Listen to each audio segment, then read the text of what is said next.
ঠাকুরবাড়ির nut মন্দির। কালী মন্দিরের সম্মুখে অর্থাৎ দক্ষিণ দিকে সুন্দর সুবিস্তৃত নাট মন্দির। নাট মন্দিরের উপর শ্রী শ্রী মহাদেব ও নন্দী ও গৃহী। মার মন্দিরে প্রবেশ করিবার পূর্বে ঠাকুর শ্রীরামকৃষ্ণ ঈশ্বর মহাদেবকে হাত জোড় করিয়া প্রণাম করিতেন, যেন তাহার আজ্ঞা লইয়া মন্দিরে প্রবেশ করিতেছেন। নাট মন্দিরের উত্তর দক্ষিণে স্থাপিত দুই সারি অতি উচ্চ স্তম্ভ, তদুপরি ছাদ। স্তম্ভ শ্রেণীর পূর্ব দিকে ও পশ্চিম দিকে নাট মন্দিরের দুই পক্ষ। পূজার সময় মহোৎসবকালে, বিশেষত কালী পূজার দিন নাট মন্দিরে যাত্রা হয়। এই নাট মন্দিরে রাসমণির জামাতা মথুর বাবু শ্রীরামকৃষ্ণের উপদেশে ধান্য মেরু করিয়াছিলেন। এই নাট মন্দিরে সর্বসমক্ষে ঠাকুর শ্রীরামকৃষ্ণ ভৈরবী পূজা করিয়াছিলেন।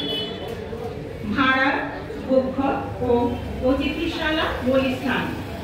চকমেরা উঠানের পশ্চিম পার্শ্বে দ্বাদশ আর তিন পার্শ্বে একতলা ঘর।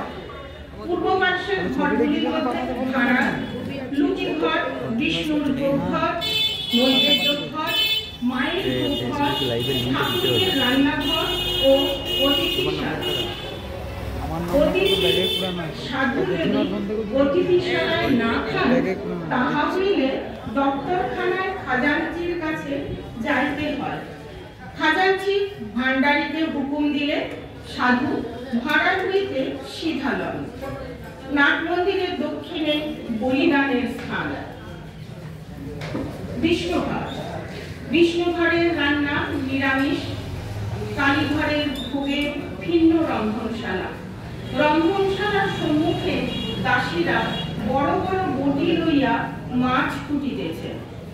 অমাবস্যায় একটি ছাগ বলি হয়। ভোগ 2 প্রহর মধ্যে হইয়া যায়। ইতিমধ্যে অতিথিশালায় একখানা শালপাতা লইয়া সারি সারি কাঙাল, বৈষ্ণব, সাধু অতিথি বসিয়া পড়ে।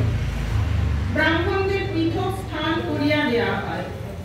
কর্মচারী ব্রাহ্মণদের পৃথক আসন হয়। খাজাঞ্চির প্রসাদ তাহার ঘরে পৌঁছাইয়া দেওয়া হয়।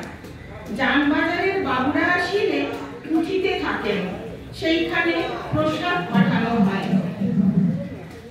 দপ্তরখানা। উঠানের দক্ষিণে সারি সারি ঘরগুলিতে দপ্তরখানা ও কর্মচারীদিগের থাকিবার স্থান। এখানে খাজাঞ্চি, মুহুরী সর্বদা থাকেন, আর ভান্ডারী, দাস দাসী, পূজারী, রাঁধুনি, ব্রাহ্মণ ঠাকুর ইত্যাদি ও দারোগানদের সর্বদা যাতায়াত। কোনো কোনো ঘর চাবি দেওয়া। তন্মধ্যে ঠাকুরবাড়ির আসবাব, শতরঞ্জি, সামিয়ানা ইত্যাদি থাকে।